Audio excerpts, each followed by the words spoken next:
Dearest, gentle listeners, you are listening to the Ladies Bridgerton, the talk of the town. We are your effervescent host, your neighborhood-friendly Kiwi Tosh from Middle-earth, New Zealand. And Patty, Regency romance enthusiast, currently writing her strong, confident, intelligent, independent, and dependable era. Settle down onto your favorite settee, pour yourselves a glass of wine, because you're going to need it as we delve into the lives of the elite and illustrious ladies, lords, and royalty of the ton. This Bridgerton podcast is two friends talking romance, symbolism, Easter eggs, and on the Chase Lounge, deep diving with all those fingers into the connections of our favorite, well, not just fingers today, characters.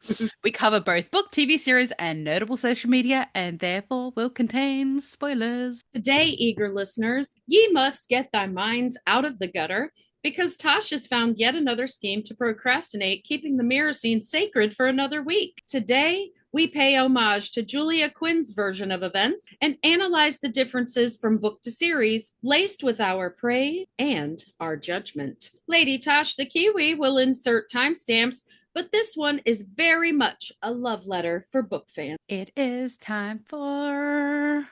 Let's talk about snacks, baby. Let's talk about you, then me. Let's talk about all the good things and not the bad things we like to eat. Let's talk about snacks. Let's talk about snacks. Let's talk about snacks. What is your snacks Dorks. You know what? It's actually one of my favorite songs. I love it. It's one of my favorite songs to sing. I don't know why, but it is, as well as You and Me, Baby, Ain't Nothing But Mammals, so let's do it like we do it like they do on the Discovery Channel. Yeah, I'm always like, oh my God, Becky, look at her butt. It is so big. Yeah. And then like all the time, like whatever, I'm like, can you move, please? Instead of being like, move, bitch, get out the way. Yeah. And then one day Ezra goes to Kindy house. No, I hope not. No, in public, I change it out to somebody's name or like the kind of car it is. Like, move, Chevy, get out the way.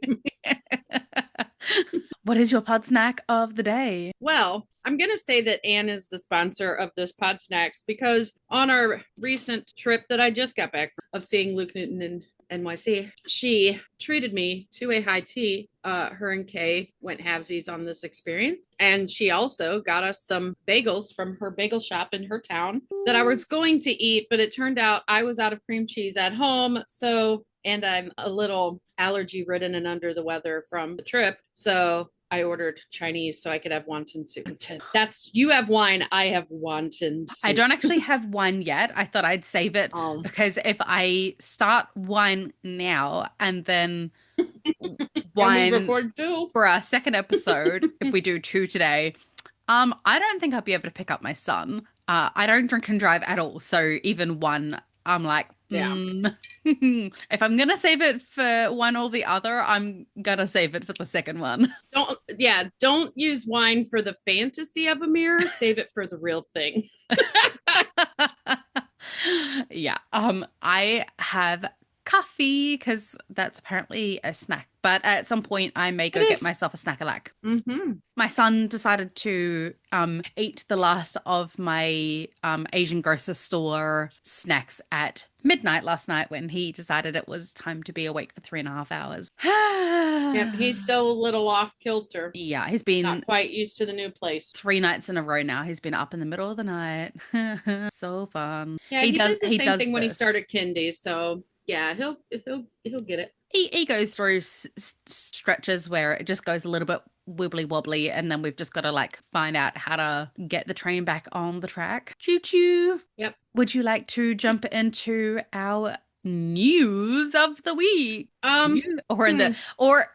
Seeing as we just had our Taylor Swift engagement announcement, as they like to say on New Heights, new news. I'm trying to think if there's any confirmed news. I saw the bots in the Bridgerton group trying to say that April 2026 was when season 4 is coming out, but I haven't seen anything confirming that. We do have new news. It has been 1000% confirmed by, I believe it was Shonda Rhimes. I need to fact check. Maybe you can do that while I say. Yeah, that there's going to be 8 seasons. Eight Shonda seasons. Rhimes.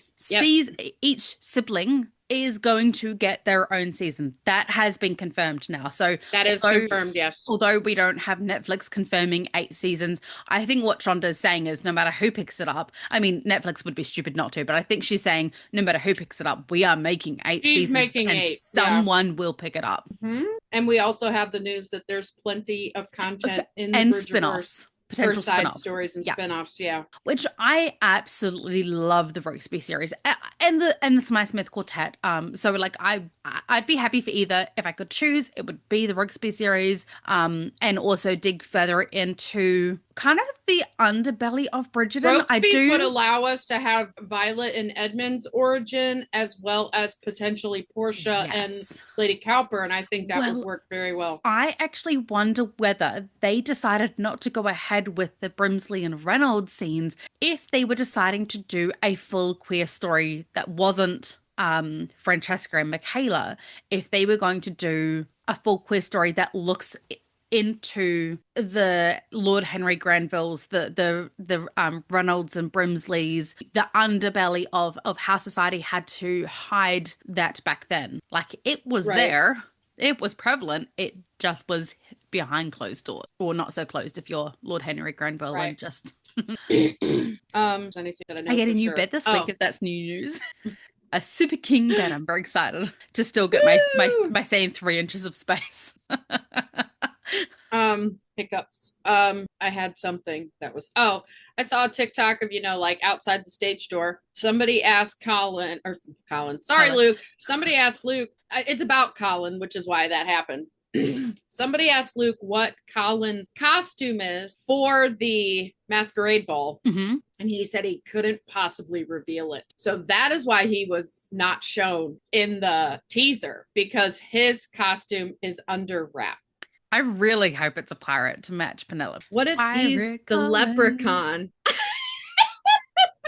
They've gender bent the roles. I love that. What if he gets Penelope's leprechaun? I will die. What if he lost a bet? Because he's chasing the pot of gold at the end of the rainbow and it is Penelope. Because pirates chase gold too. That's funny. Just how my brain I was thinking though, like he lost a bet with Benedict or something. Okie dokie, artichoke. Now we must make haste into today's episode.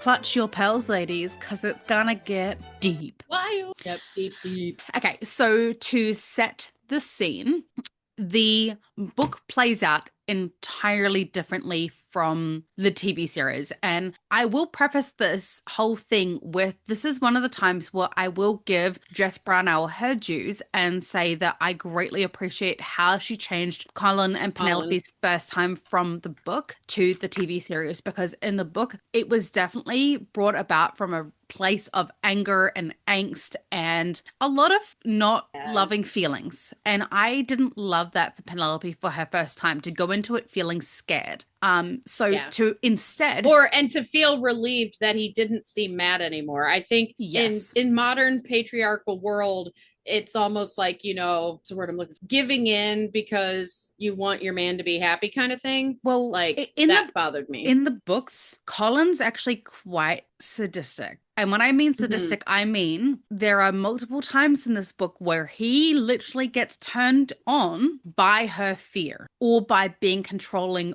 over her. The carriage scene. I don't know if he gets turned on so much as they use the scripter of him getting so angry when he's normally an even keel person to help him come to realize he has these feelings for Pen that he can't describe. And that's why, that's what leads him to the realization that he loves her, is because she makes him the angriest he's ever been. She makes him the most furious. Because in this part, I don't know if we're reading the part, but he says, he was furious. This wasn't passion. It wasn't passion. It was something else. But it's as he's analyzing his feelings, he comes to realize that because he's feeling these feelings and it involves her, and he's never felt this, the feelings have never been this big for anyone. That's how he comes to the conclusion, really, that he loves her. And I don't like it. This book is definitely a product of its time. And as much as I love TV Colin and I love my wife Colin in the subsequent books, Colin's book was probably the hardest for me. When I read it originally, I didn't have a problem with it. Like, I mean, I didn't love those bits, but like I didn't really dwell on that too much because I was like trying to get to the good parts of the story. But then when I came back and reread this a few times, I was like, hey, dude, that's not okay. I'm not really here for book Colin's personality because it's not it. I don't know how else to describe it. And that's the thing too. His entire personality changed when he started getting serious about her. Like, to show Colin get serious, they took away his charm. They took away and he's a lot more glowery, and he's more like Anthony. Yes. Anthony and him swapped roles. Yeah. Like, and he orders her around like, I forbade you. I love that they changed that about him in the show. Yes, yeah, because I really did not vibe with book Colin, to be honest. There was parts of him that I did love. Don't get me wrong. Definitely parts that I loved. I loved his jovial, lighthearted, and like when he got back to that again. And like I said in a previous podcast, I think when you do get into a new relationship, it is very confronting because you're trying to merge two different personalities and try to find a compromise on how to be together, how to work through disagreements, arguments, differences, how to sort your own feelings, not just with someone else, but within yourself, to then healthily go to them and sort it out. Like, what goes into a new relationship is exciting, but it's also like quite a tumultuous time. Yeah, like you're a lone ship on the ocean. You see another ship in the distance. You have to figure out how to navigate both ships going in the same direction without crashing into each other. You sunk my battleship. Right. So very much so. And I think that Colin has traveled all this time. He has worldly knowledge, but he's not really. He learns, I think, in the book that he's not really emotionally mature. No. And I love that. Show Colin is very emotionally mature, and it's more of he realizes Pen still has some things that she has to work through. Yes. And he's working through something he's never felt for a woman before. Wait, no. Like, anyone. He's been jealous of Anthony in the past. Like, that's where that antagonism comes from, because he can do the job, but Anthony gets the privilege of it. But now he's jealous of Pen for her accomplishments because he feels like he has none. And he's never really felt jealous of a woman before. So that, challenged in 1815 is a progressive. Yeah, that challenge. Colin's always been progressive when it comes to women's rights and stuff, but for it to fully affect him for the first time, he needed time to process that. Yeah. Sorry, I needed to wrap myself. My back has just been absolutely down struggle town with all this moving, and this week I'm packing. I'm finally finishing up work for my boss, so I do have a bit of work on this week, and part of that was unloading 2 trailer loads of very, very heavy tools and filing cabinets and shelving units that I had to lift up very high and twinged my back quite bad. So I've just wrapped myself in my electric blanket to try and help my back. And just remember, everybody, it's early spring, so it's not like she's sweating herself to death. Well, for those of us coming into late not summer. Even to mention that Lady Flo is visiting, so that just makes everything so much better for my body. Yeah. That's helpful. I was like, I was doing my notes on the mirror scene last night, and Stephen's like, when you can hear something from the other room and you're like, what's going on in there? I'm like, I'm not just in our bedroom watching porn on my period. Like, I'm doing my show notes. He's like, I did wonder what was going on. And I'm because he would have just heard Penelope's moaning over and over again. Because I go back to, is there anything in the background that I'm missing? Like, so I was like, he's going to be like, what is going on in that bedroom? He comes in tears like, you're not including me? I was like, what a time to have to do these notes. Great timing. Okay. So yeah, to preface our reading today, because we are going to read directly from the book, and we'll give a little bit of the background and then start kind of where the scene sort of starts rather than at the entrance. Yeah. So we're adding some context. We're going a little bit before where the scene starts, but it's to add context. Yeah. So in the book, Colin finds out that Penelope is Lady Whistledown before they are married. And this has just all been announced to the Ton, and Colin sort of saved her in the eyes of the Ton by announcing that she was Lady Whistledown. And no, she's not saved yet. Oh, that's at the end. This is the engagement party went. So Cressida has already said she's Lady Whistledown, which is how he found out it wasn't her, because Penn was gonna publish that it wasn't. Yes. He asked her not to. She intended for it to be delivered the following Monday, but it accidentally got delivered at their engagement party. Thank you. And overshadowed their engagement party. That's how the engagement party got ruined in the book. Yes. It had to be ruined, but it got ruined in the book. So Cressida's already announced. She didn't announce it at their engagement party, but Penn published, and it was delivered to their engagement party. Very scathing letter. And he was angry that she published when he thought they had agreed she would not. This is the problem, is I didn't read the whole way back. I only read the 2 pages before the scene. Yeah. Well, I know this story backwards and forwards, so I helped you out. Thank you. Because I was like, as I was saying it, I'm like, this isn't right. Like, this isn't the scene. And you could probably see it on my face being like, wait a minute. Was that it? No. Okay. Because they do also leave that scene to go and consummate. Yeah, they leave that other party. Yeah. But it's less of a angsty moment. Right. Okay. So I will start out with, because I like some of the words and how they come out in this part. Okay. Just tell me when you want me to start. Passed on. The baton.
Time to make our escape, he said. She returned his nod with one of her own. They had already told his family that she wasn't feeling well and wanted to go home, so no one would think overmuch of their departure. And if it wasn't quite de rigueur for them to be alone in his carriage, well, sometimes the rules were stretched for affianced couples, especially on such romantic evenings. A bubble of ridiculous, panicky laughter escaped from her lips. The night was turning out to be the least romantic of her life. Colin looked at her sharply, one arrogant brow raised in question. "It's nothing," Penelope said. He squeezed her hand, although not terribly affectionately. "I want to know," he said. She shrugged fatalistically. She couldn't imagine what she could do or say to make the night any worse than it already was. "I was just thinking about how this evening was supposed to be romantic." It could have been, he said cruelly. His hand slipped from its position at her waist, but he held onto her other hand, grasping her fingers lightly to weave her through the crowd until they stepped through the French doors and out onto the terrace. Not here, Penelope whispered, glancing anxiously back towards the ballroom. He didn't even dignify her comment with a reply, instead pulling her farther into the inky night, drifting around a corner until they were quite alone. Would you like to take it away? Sure. But they didn't stop there. With a quick glance to make sure that no one was about, Colin pushed open a small, unobtrusive side door. What's this? Penelope asked. His answer was a little shove at the small of her back until she was fully inside the dark hallway. Up, he said, motioning to the steps.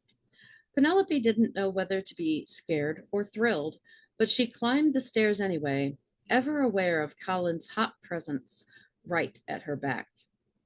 After they'd climbed several flights, Colin stepped ahead of her and pushed open a door, peeking out into the hall. It was empty, so he stepped out, pulling her along with him, dashing quietly through the hall, which Penelope now recognized as the family's private chambers, until they reached a room she had never before entered. Colin's room. She'd always known where it was. Through all her years of coming here to visit with Eloise, she'd never once done more than trail her fingers along the heavy wood of the door. It had been years since he'd lived here at number 5 on a permanent basis, but his mother had insisted upon maintaining his room for him. One never knew when he might need it, she'd said, and she'd been proven right earlier this season when Colin had returned from Cyprus without a house under lease. He pushed open the door and pulled her inside after him, but the room was dark and she was stumbling. And when she stopped moving, it was because his body was right there in front of hers. He touched her arms to steady her, but then he didn't let go, just held her there in the dark. It wasn't an embrace, not really, but the length of her body was touching the length of his.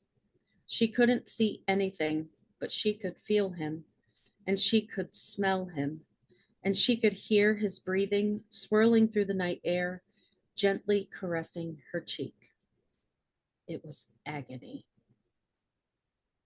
It was ecstasy.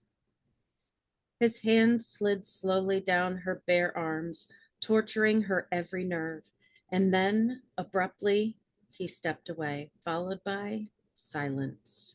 Penelope wasn't sure what she had expected. He would yell at her, he would berate her, he would order her to explain herself, but he was doing none of those things. He was just standing there in the dark, forcing the issue, forcing her to say something. Could you light a candle? She finally asked. You don't like the dark, he drawled. Not now. Not like this. I see, he murmured. So you're saying you might like it like this.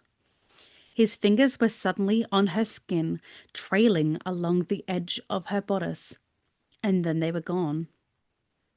Don't, she said, her voice shaking. Don't touch you? His voice grew mocking, and Penelope was glad that she couldn't see his face. But you're mine, aren't you? Not yet, she warned him. Oh, but you are. You saw to that.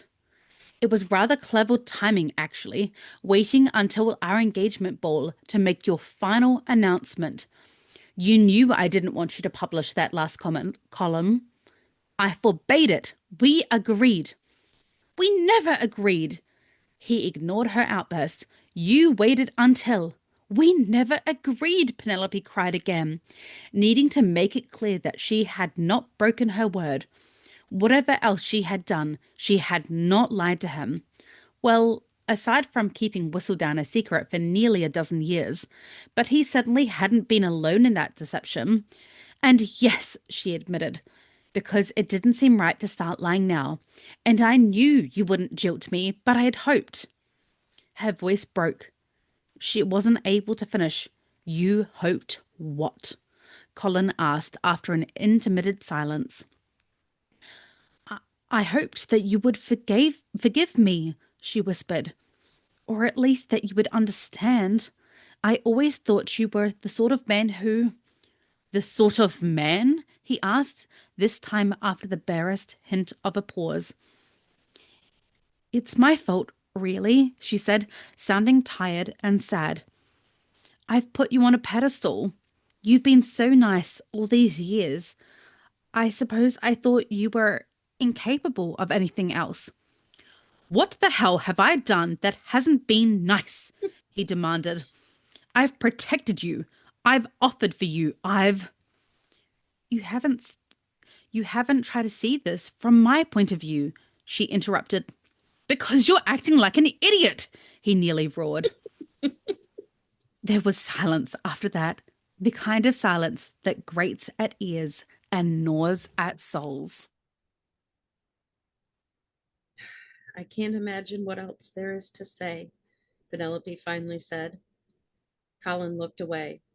He didn't know why he did so. It wasn't as if he could see her in the dark anyway, but there was something about the tone of her voice that made him uneasy. She sounded vulnerable, tired, wishful, and heartbroken. She made him want to understand her, or at least try, even though he knew she had made a terrible mistake. Every little catch in her voice put a damper on his fury.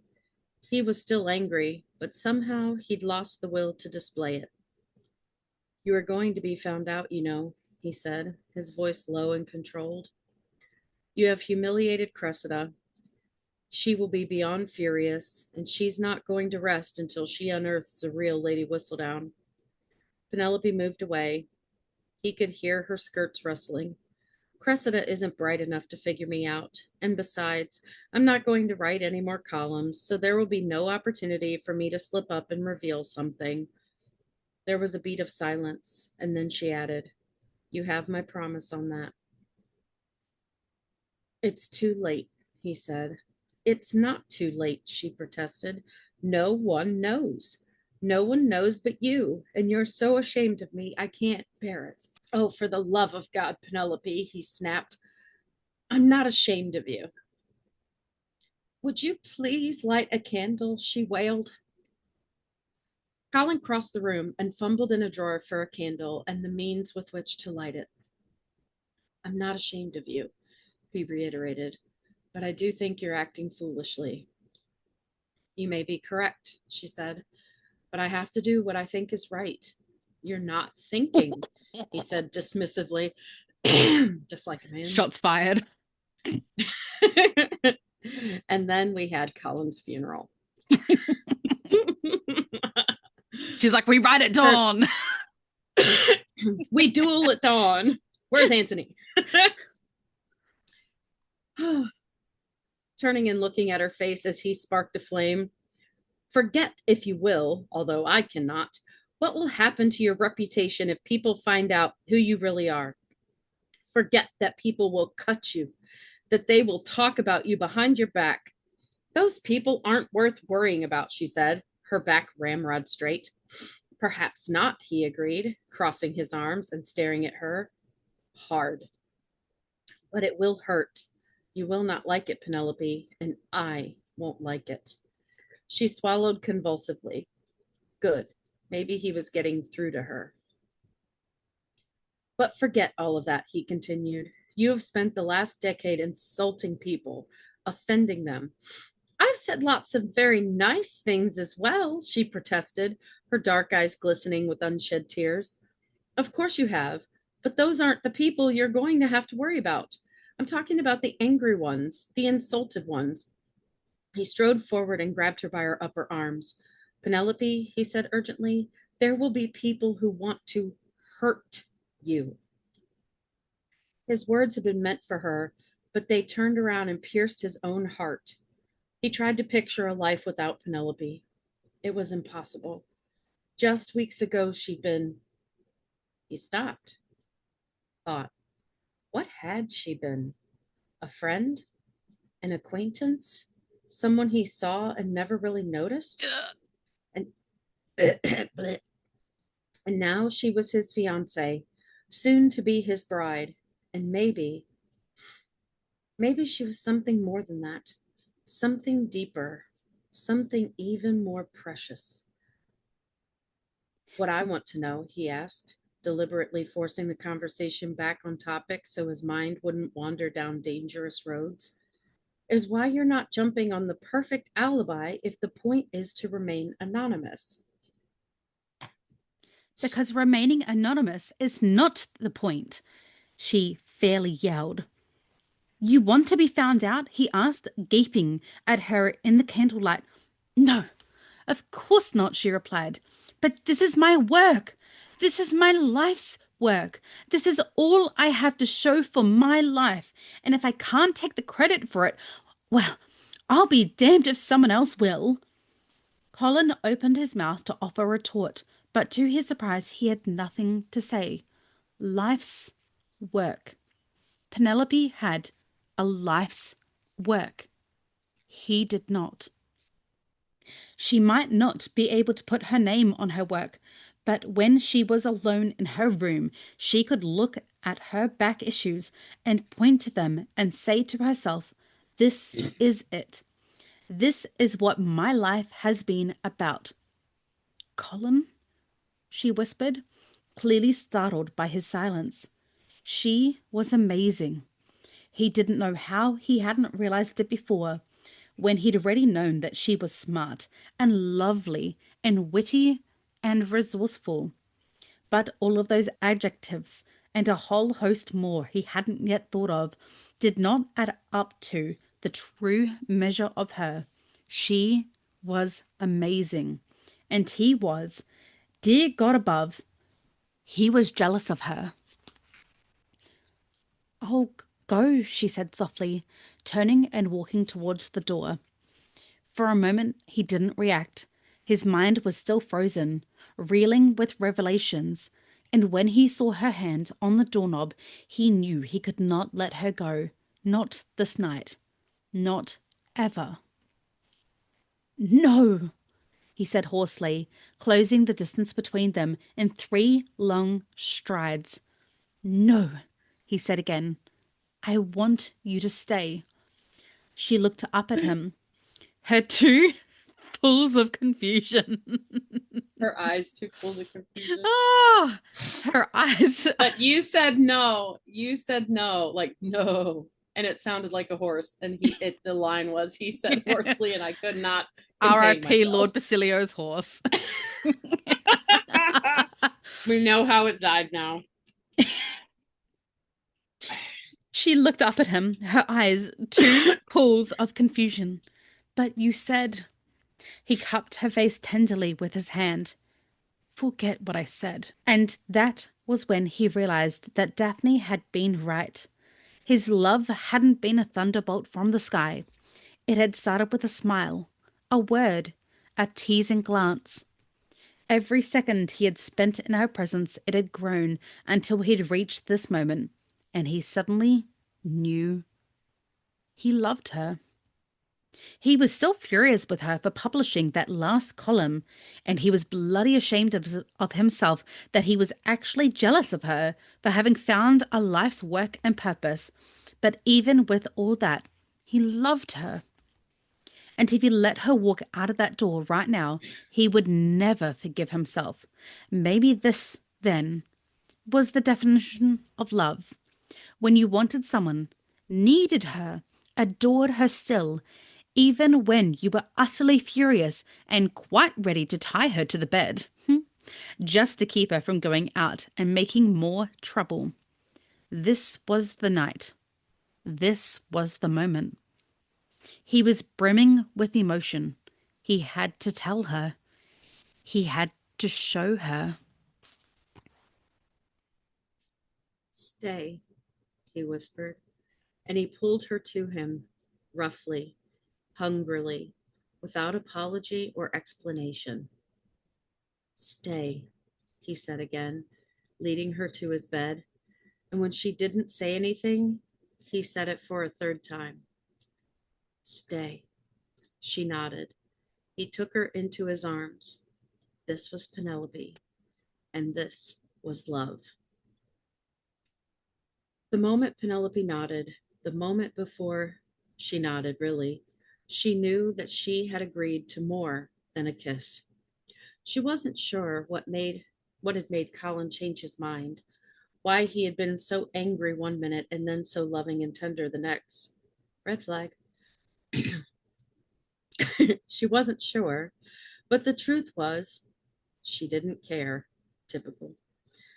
One thing she knew, he wasn't doing this, kissing her so sweetly, to punish her. Some men might use desire as a weapon, temptation as revenge, but Colin wasn't one of them. It just wasn't in him. He was, for all of his rakish and mischievous ways, for all of his jokes and teasing and sly humor, a good and noble man, and he would be a good and noble husband. She knew this as well as she knew herself. And if he was kissing her passionately, lowering her to his bed, covering her body with his own, then it was because he wanted her, cared enough to overcome his anger, cared for her. Penelope kissed him back with every ounce of her emotion, every last corner of her soul. She had years and years of love for this man, and what she lacked in technique, she made up in fervor. She clutched at his hair, writhed beneath him, unmindful of her own appearance. They weren't in a carriage or his mother's drawing room this time. There was no fear of discovery, no need to make sure that she looked presentable in 10 minutes. This was the night she could show him everything she felt for him. She would answer his desire with her own and silently make her vows of love and fidelity and devotion. When the night was through, he would know that she loved him. She might not say the words, she might not even whisper them, but he would know. Or maybe he already knew. It was funny. It had been so easy to hide her secret life as Lady Whistledown, but so unbelievably hard to keep her heart from her eyes every time she looked at him. When did I start needing you so much? He whispered, raising his head very slightly from hers until the tips of their noses touched, and she could see his eyes, dark and colorless in the dim candlelight, but so very green in her mind, focusing on hers. His breath was hot, and his gaze was hot, and he was making her feel hot in areas of her body she had never even allowed herself to think about. His fingers moved to the back of her gown, moving expertly along the buttons until she felt the fabric loosening around her breasts, then around her ribs, then around her waist. And then it wasn't even there at all. My God, he said, his voice a mere shadow louder than a breath. You're so beautiful. And for the first time in her life, Penelope truly believed that it might be true. There was something very wicked and titillating about being so intimately bared before another human being, but she didn't feel shame. Colin was looking at her so warmly, touching her so reverently, that she could feel nothing but an overwhelming sense of destiny. His fingers skimmed along the sensitive skin at the outside edge of her breast, first teasing her with his fingernails, then stroking her more gently as his fingertips returned to their original position near her collarbone. Something tightened within her. She didn't know if it was his touch or the way he was looking at her, but something was making her change. She felt strange, odd, wonderful. He was kneeling on the bed beside her, still fully clothed, gazing down at her with a sense of pride, of desire, of ownership. I never dreamed you would look like this, he whispered, moving his hands until his palm was lightly grazing her nipple. I never dreamed I would want you this way. Penelope sucked in her breath as a spasm of sensation shot through her, but something in his words was unsettling, and he must have seen her reaction in her eyes because he asked, "What is it? What is wrong?" "Nothing," she started to say, then checked herself. Their marriage ought to be based on honesty, and she did neither of them a service by withholding her true feelings. "What did you think I would look like?" she asked quietly. He just stared at her, clearly confused by her question. "You said you never dreamed I would look this way," she explained. "What did you think I would look like?" "I don't know," he admitted. "Until the last few weeks, honestly, I don't think I thought about it." "And since then?" she persisted, not quite sure why she needed him to answer, just knowing that she did. In one swift moment, he straddled her, then leaned down until the fabric of his waistcoat scraped her belly and breasts, until his nose touched hers and his hot breath swarmed across her skin. "Since then," he growled, "I've thought of this moment 1,000 times, pictured 100 different pairs of breasts, all lovely and desirable and full and begging for my attention. But nothing, and let me repeat this in case you didn't quite hear me the first time, nothing comes close to reality." Oh, it was really all she could think to say. He shrugged off his jacket and waistcoat until he was clad only in his fine linen shirt and breeches, then did nothing but stare at her, a wicked smile lifting one corner of his lips as she squirmed beneath him, growing hot and hungry under his relentless gaze. And then, just when she was certain that she couldn't take it for one more second, he reached out and covered her with both his hands, squeezing lightly as he tested the weight and shape of her. He moaned raggedly, then sucked in his breath as he adjusted his fingers so that her nipples popped up between them. "I want to see you sitting up," he groaned, so I can see them full and lovely and large. "And then I want to crawl behind you and cup you." His lips found her ear and his voice dropped to a whisper. "And I want to do it in front of a mirror." "Now?" she squeaked. He seemed to consider this for a moment, then shook his head.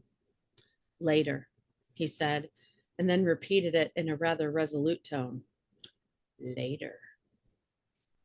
Penelope opened her mouth to ask him something. She had no idea what, but before she could utter a word, he murmured, "First things first," and lowered his mouth to her breast, teasing her first with a soft rush of air, and closing his lips around her, chuckling softly as she yelped in surprise and bucked off the bed. He continued this torture until she thought she might scream. Then he moved to the other breast and repeated it all over again. But this time he'd freed up one of his hands, and it seemed to be everywhere, teasing, tempting, tickling. It was on her belly, then her hip, then on her ankle, sliding up under her skirt. "Colin," Penelope gasped, squirming beneath him as his fingers stroked the delicate skin behind her knee.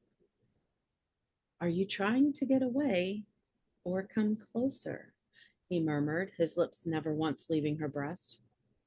"I don't know." He lifted his head and smiled down at her wolfishly. "Good." He climbed off of her and slowly removed the remainder of his clothing, first his fine linen shirt and then his boots and breeches. And all the while, he never once allowed his eyes to stray from hers. When he was done, he nudged her dress, already pooling about her waist, around her hips, and his fingers pressed lightly against her soft bottom as he lifted her up to slide the fabric under her. She was left before him in nothing but her sheer, whisper soft stockings. He paused then and smiled, too much of a man not to enjoy the view, then eased them from her legs, letting them flitter to the floor after he'd slid them over her toes. She was shivering in the night air, and so he lay beside her, pressing his body to hers, infusing her with his warmth as he savored the silky softness of her skin. He needed her. It was humbling how much he needed her. He was hard, hot, and so desperately racked with desire.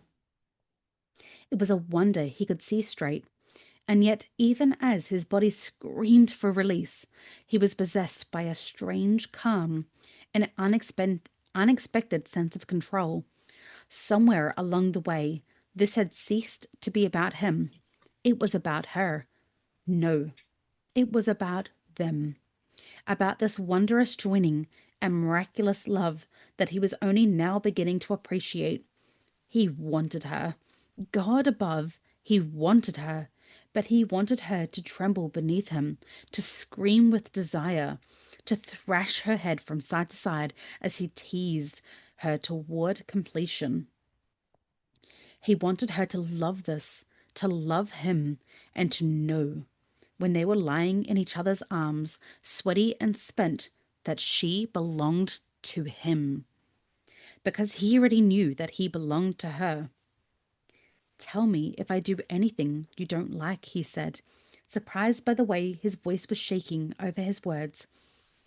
"You couldn't," she whispered, touching his cheek. She didn't understand.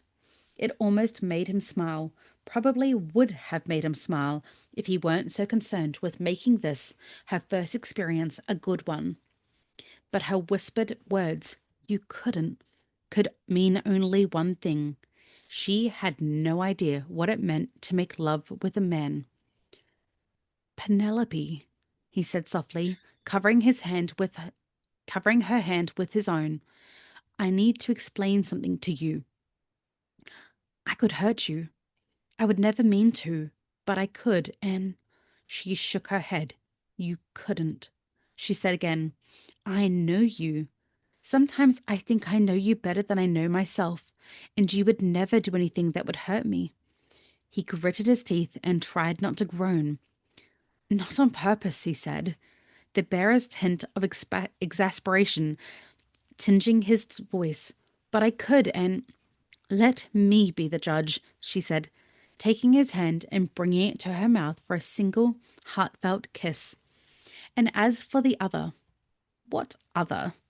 She smiled, and Colin had to blink because he could swear she almost looked as if she were amused by him. "You told me to tell you if you did anything I didn't like," she said. He watched her face closely, suddenly mesmerized by the way her lips were forming words. "I promise you," she vowed, "I will like it all." A strange bubble of joy began to rise within him. He didn't know what benevolent God had chosen to bestow her upon him, but he was thinking that he needed to be a lot more attentive next time he went to church. "I will like it all," she said again, "because I am with you." You are making me read it. I'm so mad at you. He took her face in his hands, gazing down at her as if she were the most wondrous creature ever to walk the earth. "I love you," she whispered. "I've loved you for years." "I know," he said, surprising himself with his words. He had known, he supposed, but he'd thrust it from his mind because her love made him uncomfortable. It was hard to be loved by someone decent and good when you didn't return the emotion. He couldn't dismiss her because he liked her, and he'd not have been able to forgive himself if he trampled on her emotions. And he couldn't flirt with her for much the same reasons. And so he had told himself that she felt really wasn't really love. It had been easier to try and convince himself that she was merely infatuated with him, that she didn't understand what true love was, as if he did, and that eventually she would find someone else and settle down into a happy and contented life. Now, that thought that she might have married another nearly left him paralyzed with fear. They were side by side, and she was staring at him with her heart in her eyes, her entire face alive with happiness and contentment, as if she finally felt free now that she had spoken the words. And he realized that her expression held not one trace of expectation. She hadn't told him she loved him simply to hear his reply. She wasn't even waiting for his answer. She had told him she loved him simply because she wanted to, because that was what she felt. I love you too, he whispered, pressing an intense kiss against her lips before moving away so that he could see her reaction. Penelope gazed at him for a very long while before responding. Finally, with an odd, convulsive swallow, she said, "You don't have to say that just because I did." "I know," he replied, smiling. She just looked at him, her widening eyes the only movement on her face. "And you know that too," he said softly. "You said you know me better than you know yourself, and you know I would never say the words if I didn't mean them." And as she lay there, naked in his bed, cradled in his embrace, Penelope realized that she did know. Colin didn't lie, not about anything important, and she couldn't imagine anything more important than the moment they were sharing. He loved her. It wasn't anything she'd expected, nor anything she'd even allowed herself to hope for, and yet here it was, like a bright and shining miracle in her heart. "Are you sure?" she whispered. He nodded, his arms drawing her closer. "I realized it this evening when I asked you to stay." "How?" But she didn't finish the question because she wasn't even really sure what the question was. How did he know he loved her? How had it happened? How did it make him feel? But somehow he must have known what she could not verbalize because he answered, "I don't know. I don't know when, I don't know how, and to be honest, I don't care. But I know this much is true. I love you, and I hate myself for not seeing the real you all these years." "Colin, don't," she pleaded.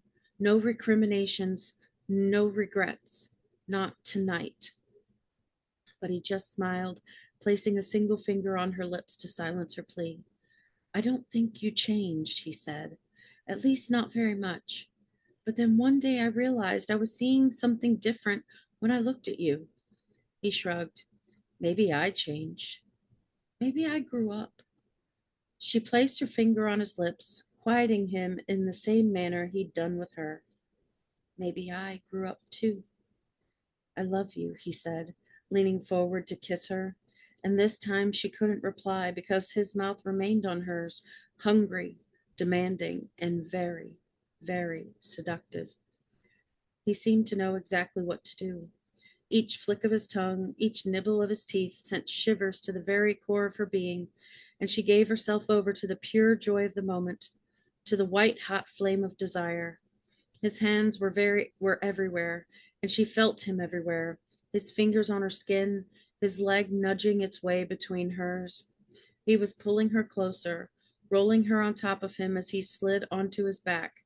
His hands were on her bottom, pulling her so tightly against him that the proof of his desire seared itself into her skin. Penelope gasped at the astounding intimacy of it all, but her breath was caught by his lips, still kissing her with a fierce tenderness. And then she was on her back, and he was on top of her, and the weight of him was pressing into the mattress, squeezing the air from her lungs. His mouth moved to her ear, then to her throat, and Penelope felt herself arching beneath him as if she could somehow curve her body closer to his. She didn't know what she was supposed to do, but she knew she had to move. Her mother had already conducted her little talk, as she put it, and she told Penelope that she must lie still beneath her husband and allow him his pleasures. But there was no way she could have remained motionless, no way she could have stopped his hips from pressing up against him, nor her legs from wrapping around his. And she didn't want to allow him his pleasures. She wanted to encourage them, to share them, and she wanted them for herself too. Whatever this was, building inside of her, this tension, this desire, it needed release, and Penelope couldn't imagine that moment, that those feelings wouldn't be the most exquisite of her life. "Tell me what to do," she said, urgently, making her voice hoarse.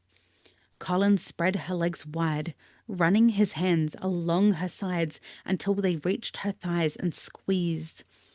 Let me do everything, he said, breathing hard. She grabbed at his buttocks, pulling him closer. No, she insisted. Tell me. He stopped moving for the barest of moments, looking at her in surprise. Touch me, he said. Where? Anywhere. Her hands on his bottom relaxed slightly, and she smiled. I am touching you. Move, he groaned. Move them. She let her fingers drift to his thighs, swirling gently as she felt the soft springiness of hair. Like this? He nodded jerkily. Her hands slid forward until they were dangerously close to his member. Like this? Abruptly, he covered one of her hands with his. Not now, he said harshly. She looked at him with confusion. You'll understand later, he grunted, spreading her legs even wider before sliding his hand between their bodies and touching her most intimate place. Colin, she gasped. He smiled devilishly. Did you think I wouldn't touch you like this? As if to illustrate his point, one of his fingers began to dance across her sensitive flesh, causing her to arch off of the bed, her hips actually lifting them both before sagging back down as she shuddered with desire. His lips found her ear. There's much more, he whispered. Penelope didn't dare ask what. This was already an awful lot more than her mother had mentioned. You can take over. He slid one finger inside her, causing her to gasp again. Daisy wants to read it. Pause. I think she needs to go to the bathroom. Convenient timing. Daisy. Thanks, Daisy. Saving the day. Take it from. He slipped his fingers in her. He slid one finger inside her, causing her to gasp again, which caused him to laugh with delight, then began to stroke her slowly. Oh my God, Penelope moaned. You're almost ready for me, he said, his breath coming faster now. So wet, but so tight. Colin, what are you? He slid another finger inside, effectively ending any chance she had for intelligent speech. She felt stretched wide, and yet she loved it. She must be very wicked, a wanton at heart, because all she wanted was to spread her legs wider and wider until she was completely open to him. As far as she was concerned, he could do anything to her, touch her in any way he pleased, just as long as he did not stop. I can't wait any longer, he gasped. Don't wait. I need you. She reached up and grasped his face, forcing him to look at her. I need you too. And then his fingers were gone. Penelope felt oddly hollow and empty, but only for a second, because then there was something else at her entrance, something hard and hot and very, very demanding. This may hurt, Colin said, gritting his teeth as if he expected pain himself. I don't care. He had to make this good for her. He had to. I'll be gentle, he said, although his desire was now so fierce he had no idea how he could possibly keep such a promise. I want you, she said. I want you, and I feel I need something, and I don't know what. He pushed forward just an inch or so, but it felt like she was swallowing him whole. She went silent beneath him, her only sound her breath running ragged across her lips. Another inch, another step closer to heaven. Oh, Penelope, he moaned, using his arms to hold himself above her so as not to crush her with his weight. Please tell me this feels good. Please. Because if she had said otherwise, it was going to kill him to pull out. She nodded, but said, I need a moment. I think Daisy does too. She's having her moment. He swallowed, forcing his breath through his nose in short bursts. It was the only way he could concentrate on holding back. She probably needed to stretch around him to allow her muscles to relax. She'd never taken a man before, and she was so exquisitely tight It makes me so mad a woman wrote this. Yep.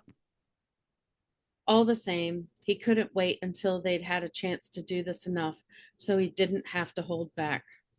When he felt her relax slightly beneath him, he pushed forward a little bit more until he reached the undeniable proof of her innocence. How far do they think that is in there? All the way to the nipples, apparently. Like, I'm sorry, as far in as you are now, that's her cervix. That's not. Oh God, he groaned. This is going to hurt. I can't help it, but I promise you it's only this one time and it won't hurt much. How do you know? She asked him. He closed his eyes in agony. Trust Penelope to question him. Trust me, he said, weaseling out of the question. And then he thrust forward, embedding himself to the hilt, sinking into her warmth until he knew he was home. Oh, she gasped, her face showing her shock. You all right? She nodded. I think so. He moved slightly. Is this all right? She nodded again, but her face looked surprised, maybe a little dazed. Colin's hips began to move of their own volition, unable to remain still when he was so obviously near to climax. She was pure perfection around him, and when he realized that her gasps were of desire and not of pain, he finally let himself go and gave in to the overwhelming desire surging through his blood. She was quickening beneath him, and he prayed that he could hold out until she climaxed. Her breath was fast and hot, and her fingers were pressing relentlessly into his shoulders, and her hips were squirming under him, whipping his need into a near frenzy. And then it came, a sound from her lips, sweeter than anything ever to touch his ears. She cried out his name as her entire body tensed in pleasure, and he thought, someday I will watch her. I will see her face when she reaches the height of pleasure. And that's in italics, folks. But not today. He was already coming, and his eyes were shut with the fierce ecstasy of it all. Her name was ripped from his lips as he thrust one last time, then slumped atop her, completely bereft for strength. For a full minute there was silence. Nothing but the rise and fall of their chests as they fought for breath, waited for the tremendous rush of their bodies to settle down into that tingly bliss one feels in the arms of one's beloved. Or at least that was what Colin thought this must be. He had been with women before, but he had only just realized that he had never made love until he'd laid Penelope onto his bed and begun their intimate dance with a single kiss upon her lips. This was like nothing he had ever felt before. This was love. The end. And little Miss Wanton did not ask him to do it again. Disappointed. No, because it's a romance novel that was written in the early 2000s. So he had done the job and she couldn't possibly want to do it again. She's Tucker. There's certain things about romance novels that bother me when they do these scenes. And even I must say that the romance genre has come a long, long way, especially for first time. Because when he's saying to her, I don't even know where to start. When he's saying to her, it will hurt, but just a little, and just this one time. Excuse me, sir, are you speaking for all women here? Because I beg to differ. Dramatically, it did not hurt a little. Did not hurt a little. And it was not just the one time. And it's not the only time it's gonna hurt. Nope. And if we really read the words, he went in an inch or two, then he went in a couple more inches. So I'm he's like, now whoa, in a full, Penelope's having a full experience. He's in there a full 4 inches. Then he enters her even more and comes abruptly up on her hymen. I mean, come the fuck on, Bridget. How deep is this girl? And how big is he? The cave was expensive. It's the Cave of Wonders. But I recently was reading a book. I just finished it today on my way home after dropping Kay off. And in this book, 3 different sex scenes, every single time he orders her to come with him and she automatically, and I just roll my eyes because it doesn't work like that. Especially with as much angst as they're having and what she's thinking about, because she's the one with all the anxiety. She's the one who's been divorced and all this stuff. If she's in her head, it does not work on cue. Yeah. That's not going to happen. So it's there is so much about the scene that I love and don't love. Yes, agreed. And so I wanted to start from, like, I wanted to give the backstory because I think the backstory was really important to the build up of how it came about. And I don't love that her first time started the way that it did and then turned into what it did, because she literally says, like, she knows Colin like the back of her hand, and he would never be cruel enough to, use sex as a weapon against her. I'm like, girl. But the touch he gave her, mocking her like you are mine, that's Girl, using. what is he doing? Because you're just saying he wouldn't do exactly what he's doing. Yeah. Like, are we reading the same story here, Penelope? Right. Are we experiencing the same thing? Talk about rose-tinted glasses. She did have him on a pedestal. And I think Yes, that she she did. definitely, even at this point, overlooks so much of what he is saying, because the His second that humanness, the second that he says pretty words to her, it's like all the thorns just disappear. As soon as he says I love you and you said you know me, so you know I mean it. Yes. All is forgiven. And I mean they portray that in the show too. Like, Penelope's the fastest forgiver there ever was. Yeah. She forgives like it's an Olympic sport. She gets the gold medal in forgive. Eloise is Tanya Harding. She's got to take out a knee of someone else to try and get there. I mean, she takes out Cressida by the knee to try and get to forgiveness for Penn. So the whole and I'm so sorry I made you read it. I didn't read ahead, so I just stopped on a line. Okay? I hate that part. I'm so sorry. Made me read it. I just stopped on a line. He has known. I hate that he has known. I hate that he felt uncomfortable by it. Uncomfortable. That I think that he had to, I hate that he had to school himself on how much he could give, how much he couldn't give, if he could flirt, if he could not flirt. Like, so I think what they took from he kept her at an arm's length so that she wouldn't grow more attached to him, because he didn't believe her love was real. Well, he thought it was infatuation. They more posed it as, I know what she's getting at. What she was getting at is, I could not possibly be truly loved by someone as good as Penelope Bridgerton. Yes. Sorry, Featherington still. And that even he saw her as good and everything. Yes. You really are. They played it out in the show. Very good, Penelope Featherington. You are so good.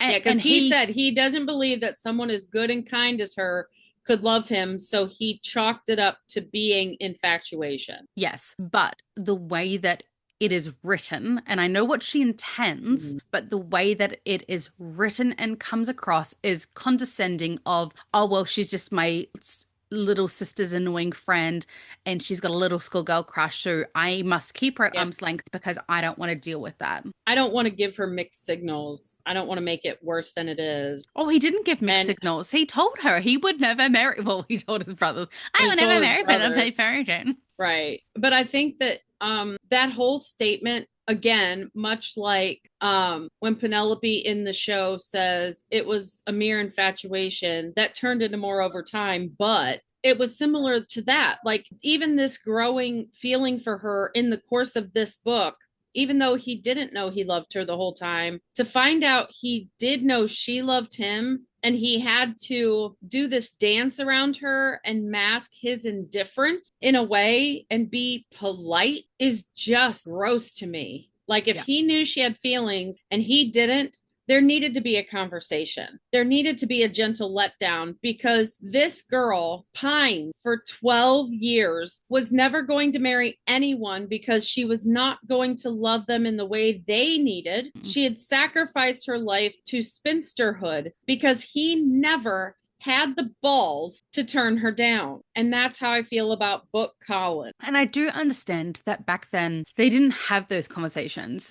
And I recall teenage me having a crush on one of my friends, and like, I'm sure he knew it, but I was like, no, I have to actually say it, because if I never say it, then he doesn't actually know. And I said it, and I got the I know, and then trying to go back to like being friends and pretending, oh, it was awful. And 14, 15-year-old me was just like but you got over it. The most awkward little sausage in the world about it. Because you shot your shot and you got rejected and you were able to have that closure and you moved on. Yeah, exactly. And it is incredibly difficult to have that conversation with someone, especially a friend who you are afraid of losing that relationship. And I do know that everything in 1800s was always done about in a roundabout way, and it probably would have been incredibly cruel of the time to shut someone assume down. She had feelings without asking her, and then it would be like they'd almost be having to go down the aisle just from having that conversation. You know, and it's not like he ever had the conversation with his mum of, hey, mum, like, I know that you want someone to dance with Penelope, but I do think that she has a wee bit of a crush. It's cruel to keep leading her on by dancing with her. Can Benedict or Anthony or even Gareth, not Gareth, or even Gregory, the family dog Gregory, can he do it? He'll take her out for a walk. Because, you know, and I'm sure if he said that to his mum, like, hey, look, it's not fair to her, she would have said, yes, like, I understand she is a good lady, but if you're not interested, let's not hurt her further. Like, as much as Violet. And the whole time, like, being told you're loved, being told you're beautiful, but then she has to know how he got to this conclusion because she is Penelope and she's super intelligent. She's got to know the why behind things.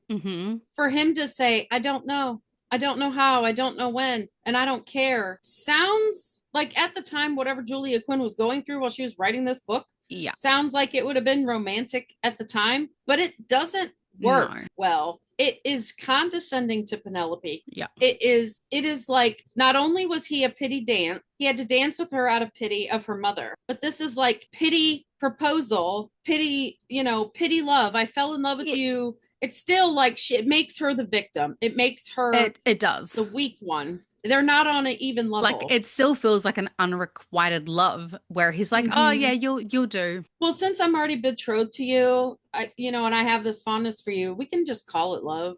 And then like, the fact that he even deigns to say, like, insinuates that she entrapped him in the marriage by waiting for their engagement party and then doing. There you go, everybody. That's the entrapment line had to happen because it was in the book. Like, there's some things, reading this scene out loud pointed out a few things to me that they actually do have or insinuate to the blue pools in the show. Well, the blue pools. But also like there is a lot of their scene in the show in this. Yes, I heard it as well as when I was reading. Like him never taking his eyes off of her when he undresses. And that's all in there. Even like her reactions to like him undressing, the quickening, shall we say, where he finally realizes that she is accommodating him and therefore he can kind of let loose a little bit more.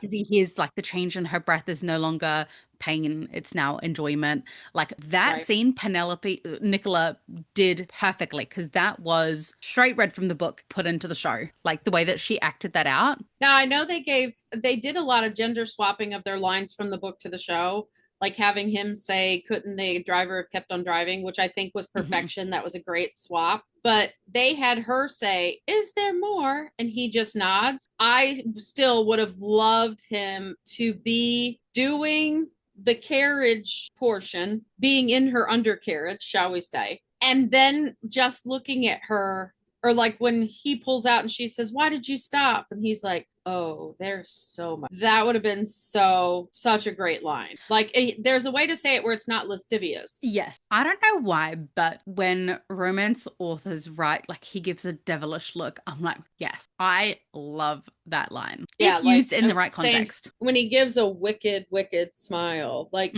I want to see Colin. Wicked smile is Michael. No, I know, but that's in here. He gave her a wicked, wicked. She said wicked twice. Wicked, wicked smile. But when I think of a wicked smile, I think of Michael. When we think of wicked at all, we think of Michael. I love when he was wicked. Yeah, I love that they made the show sweeter. So much. It was sweeter. A very, very sweet and exploratory first time. I think I would have loved still, like where she reaches up into his hair again. She had already done that in the carriage. I kind of wish they had her go under the blanket and grab his tuchus. I wish that he had. So in the mirror scene where he's like, I want to see you.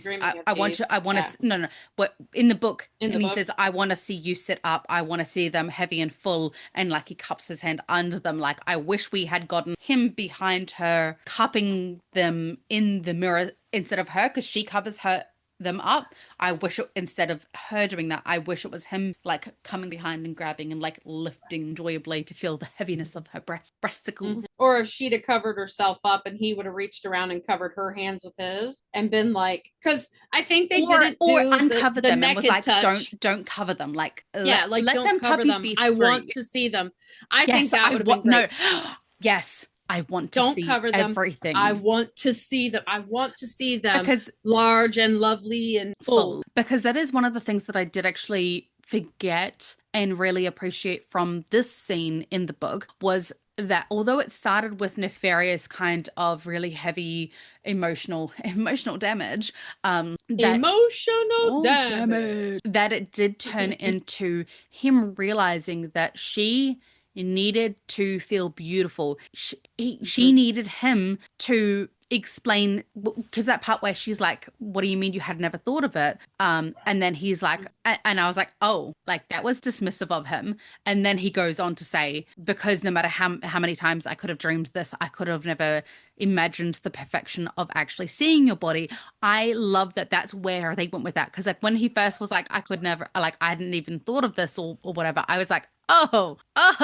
And then when he's like, nothing could ever compare to the perfection of your body exactly as it is, like he wants to worship at this temple sort of thing. I was like, okay, that now feels more in line with what we got in the show, where their first time is very much him worshiping her. But I mean, we'll get into this in the next episode, but I love that when he starts undressing her in the mirror scene, that it's not just about physical. I love your intelligence. I love your beauty. I love your hair. I love all of you, not just one or the other. He's repeating everything back to her, like we said in our YouTube video. He's repeating everything back to her from her purpose speech at the wedding, where he's letting her know, you have reached your purpose. You have reached what you wanted. You are clever. You are brave. You are intelligent. Yes. You are those things.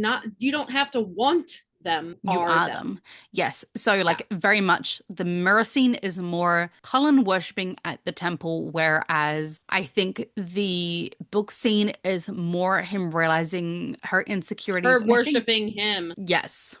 And it's very reversed. And not that a man doesn't deserve to be worshipped. You love them, but how he has been treating her, because he's jealous, and because he's found out she's Whistledown. And he's just dismissive of her in the book. Yes, he's condescending. He's dismissive. He's arrogant. It says he raises an arrogant brow. I was like oh, those are fighting words. Yeah, he's just being dismissive and controlling and all the things TV show Colin is not. Yeah. And she just, where she should have said no, and I'm not, do what you want to do, but I don't think she should have said no because they weren't married yet. I think she should have said no because she should have said, no, we're going to have closure to this conversation and we're going to figure out where we're at. I don't think it went into it with a healthy foundation. It ended good, but you can't use sex to resolve your fights. And I know they didn't. I know that he came to the conclusion. Like as soon as he realized he loved her, it's like the fight was over. What was he even mad for? But they didn't but he didn't explain any of that. And she was still wondering, why has he changed? Like, he's hot and cold in 2 seconds. Like, as readers, we know why he's changed. But from her perspective, he's gone from she knows nothing. From gripping her wrists hard enough to leave bruises, to condescendingly mocking her, to leaving her in the dark and like tempting her in a cruel way, using like her body's physical reactions to him in a cruel way in the dark because she's scared. She doesn't know what's going on. I just don't love this scene.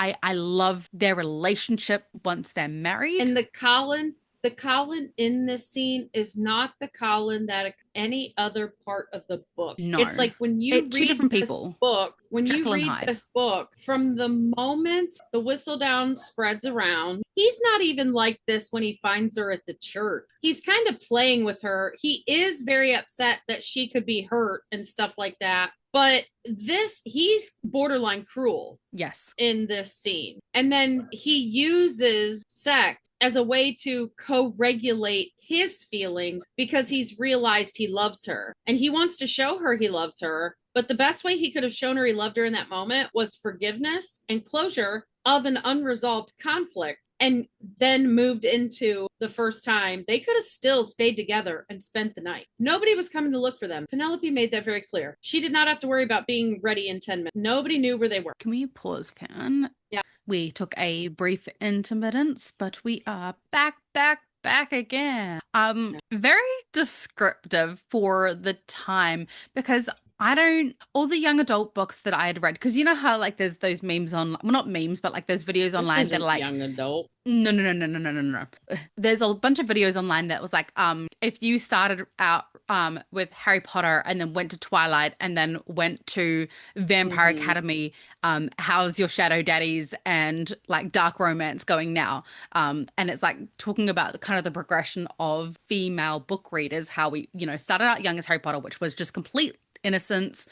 We got very, very the most PC of relationships between Harry, Hermione, Ginny, Ron, like authentically age appropriate relationships for our age. And then to get into like more Twilight, where it wasn't until the fourth scene where we got the fourth book until we got any sex scene at all, and it was very fade to black sex scene, which is where they go into the room, there's kissing, and then it's the next day and she's happy, and the bed got a bit ripped out, but they don't actually describe the act itself because it's still young adult, so it's still somewhat age appropriate.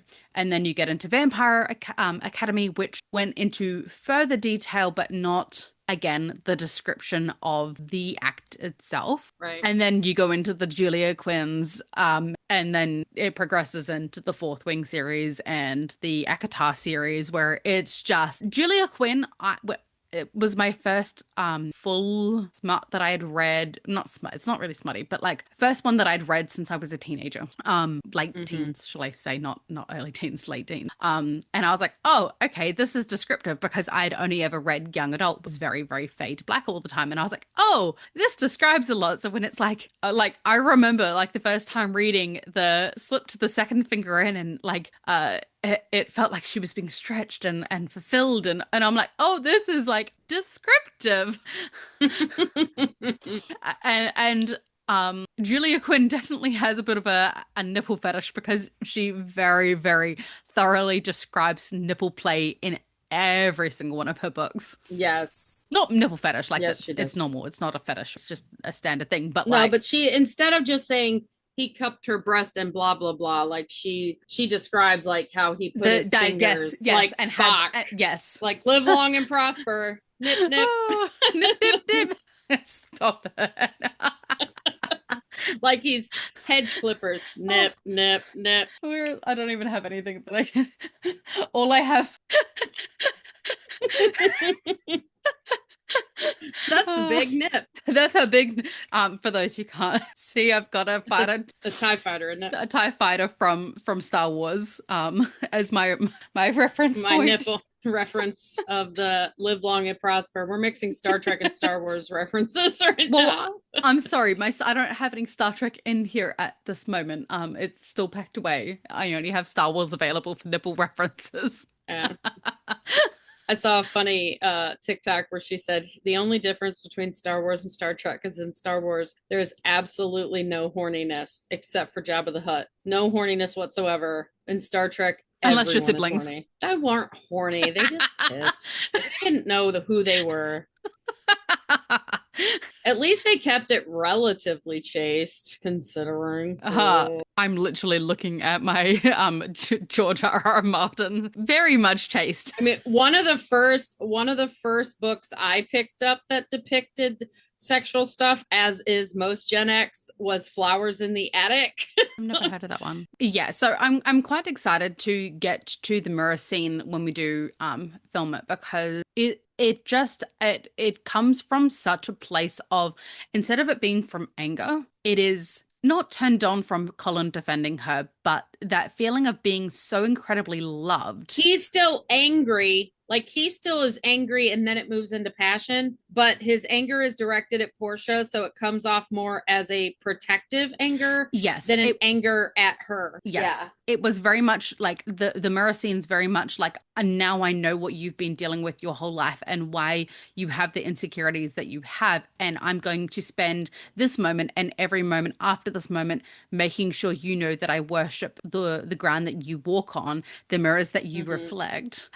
Whereas and he's telling her all the ways he does love her instead of, oh, I knew you loved me. I like how that in the line show is just so dismissive. I like how in the show he is insecure of her ability to love him, of her possibility of loving him. And he is so ecstatic when she finally does say she loves him. I loved that got completely turned around from the book, because this is why I loved Colin after he was married. Yes. It's like the woman makes the man. Yes. Because he was problematic and Penelope fixed him. Well, he was softened. And that's the thing is, I feel like that one line that she wrote, I know, I was uncomfortable with, completely derailed the entirety of their love story for me personally, because we saw their relationship up until this point that spanned over a 12-year period where he was like, oh, well, I had to keep you at arm's length because you had a little schoolgirl crush on me. No, you didn't, sir. You were gone. Anytime that you were in town, you actively enjoyed Penelope's company, and you literally said in the moment, I can't believe that I'm enjoying her company so much. How did I not realize that this girl was so funny, that this girl was so witty, that this girl was so intelligent? And I didn't over that 12-year period, he fell in love with her. It wasn't a lightning bolt from the sky, as he said, but he was falling in love with her over that entire time period, in little by little. Yeah. But the fact that he says, I know, and I was uncomfortable by it, completely diminishes that. And it's like, I tolerated you up until this moment when we're about to have sex, but now that we're about to have sex, but now I love you because I get to get my wick wet. Like, that's kind of what, I know it's not what he meant, and I know it's not how Julia Quinn intended it, but it just felt a little dismissive like that of, well, I'm going to have feelings of love now. And it is even a little in line with what Portia said. Men will say anything to get you in bed, and they will not mean it. And it felt inauthentic the way that he said it. He did say it in a way that did make it feel more authentic, like, I've just realized now that I do love you, rah, rah, rah, rah. And, oh, I've just realized, oh, wow, Lady Whistledown is an incredible accomplishment. And I've just realized that in the last 5 minutes in anticipation of getting my wick wet yet again. It did feel like he was willing to do anything and say anything and resolve their fight so they could get to the sex, if you get what I mean. It felt rushed. If you're thinking about sitting back and writing something, I think she wanted it to be a fight turned into sex, but it is Penelope's first time, so it had to play off first time trope. You know what I mean? Yes. It couldn't be passionate, we're angry at each other. It couldn't be a Sam and Diane from Cheers. Yeah, it worked more with Anthony and Sienna, or Anthony and Kate, because they had that fiery, passionate kind of relationship. But with Penelope, who is such a softie and a sweetie and is intellectual, and she intellectualizes everything, I do wish they'd let her be a little bit more in the moment rather than thinking through. But it did actually remind me a lot of Allie and Noah's first scene from The Notebook, where she talks the whole way through it, and she rambles the whole way, because she's like, I need to get the words out because I'm nervous and I don't know how to stop talking, to just lean into the romance. But what I do like is that the best parts of this scene were pulled and harvested to create 2 scenes in the show. Yes. Because the whole putting his hand up her skirt, starting at her ankle, putting his hand up her skirt, that's complete carriage scene. Because the carriage scene in the book is rather tame compared to the carriage scene we got in the show. Yes. And they were saving Nicholas. Although she had her full boobs out in the carriage scene. In the book, yes. And that's what I was just about to say. They were saving, because Nicola's, she's part of the Perfect Breast Club, they couldn't show those too much. It would just be overwhelm for all the people staring at perfect breasts twice. So it's like staring into the sun. If we do it too often, we'll get blind spots. Yeah, we go blind. So they didn't show them in the carriage scene, and they focused on the undercarriage. But the part in here where he leans into her because it's only one candle lit, and they touch noses and they're looking eye to eye. That's that part after the kiss in the carriage where her nose slides up his nose. Like there's a lot of little things that are pulled out for both of those scenes. And I love that. The best parts of this scene became their two iconic scenes in the show just enough. Like all the good stuff. Like what I said is in italics, folks, where he wanted to see her reach her pleasure because of him. We got that in the show. When he says, I want to stand behind you and hold them and be in front of a mirror, we got that in the show. We got a visual of it. Did we get the actually what he said? No, but we got to imagine the best representation of it. Yeah, we got the best representation. But I agree. I think the change could have been like removed. Like, no, do not cover those. I want. If Colin were alive in the 90s, he would have definitely had a ceiling mirror. I think it had more than that. They're a little bit more frowned upon now, especially when well, I suppose in the 1800s people weren't really allowed into one's bedroom because it was such a private. Yeah, no. Like she even said, as much as she'd been there and he was not at home. Yeah. He was gone traveling. She still had never dared enter that room. But he wasn't going to be putting a mirror in his mother's house on this thing. No, but like if Colin was modern and he lived in the 80s and 90s, he would have one of those rooms that had the closet door, the sliding closet door that had a mirror on it. Yeah. There would be big mirrors in his room. He would tell his mom, I don't want a chest of drawers. I want the dresser with the mirror. Yeah. Why? I'm vain. I like brushing my hair. I don't know what to tell you. I need to poof my hair in the mornings, mama. Right. Yes. Like your room, it's weird. You have all these mirrors? I don't get it. I like what happens when the sun hits the mirror. All about that bass, big trouble. Oh yeah, I like what happens when the moon hits the mirror. All right. But yeah, we got all the best parts of it in the show, but they had to pick and choose because there is a lot that's problematic with this scene. But I also wish, I mean, we read so much of the book. I almost wish we would have read the part where he goes to the mamas and like, oh, we've been doing it for weeks. Like, we can. I think we can. I think I wish we did. And as we were reading out the book, I was like, I actually really enjoy doing these readings with you. And I think I do too. I think I want to incorporate more of them into our episodes where we kind of, and I think they are quite fun to put on YouTube where we can probably just put the actual readings and cut out, you know, our analysis of it afterwards, but just put the readings in for people who want to do the comparison between the book and that. Because obviously they'll have the whole podcast episode uploaded to YouTube, but if they want to just have the reading, they've got it. I mean, it's the very next part. It was not very difficult to get the wedding date pushed forward. Yes. Yeah. It occurred to Colin as he was returning to his home in Bloomsbury after sneaking an extremely disheveled Penelope into her own house in Mayfair, that there might be a very good reason why they should be married sooner rather than later. Of course, it was quite unlikely that she would become pregnant after only one encounter. She did it in the show! And he had to admit, even if she did become pregnant, the child would be an 8-month baby, which wasn't too terribly suspect in a world full of children born a mere 6 months or so following the wedding. Not to mention that first babies were usually late. Colin was uncle to enough nieces and nephews to know this to be true, which would make the baby an 8.5-month baby, which wasn't unusual at all. So really, there was no urgent need to move up the wedding, except that he wanted to. So he had a little, quote, talk, unquote, with the mothers in which he conveyed a great deal without actually saying anything explicit, and they hastily agreed to his plan to rush the wedding, especially since he might have possibly misled them to believe that his and Penelope's intimacies had occurred several weeks prior. I love that he's just playing them off. That is the Colin I love so much. Yes. I want my wife crafty now. Colin. Yes, crafty Colin. I want my wife now. I have no problem making my mother and her mother think we're wantons for each other, and she's a wanton for me. And I compromised her. Let them think it. I want my wife. I want it, and I want it now. All right. Colin is Veruca Salt from Willy Wonka. Don't care how. I want her now.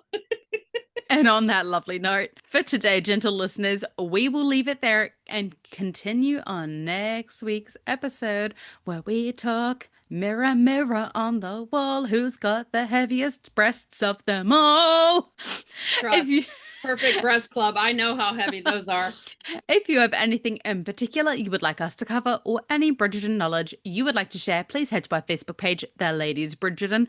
And if you're enjoying our podcast, please remember to click like, subscribe, and leave comments wherever you are listening. Yep, and subscribe and share on. And once again, thank you for listening to the musings of two mad and Julia Quinn, the maddest of them all. Yours truly, Tasha the Kiwi and Lady Patty.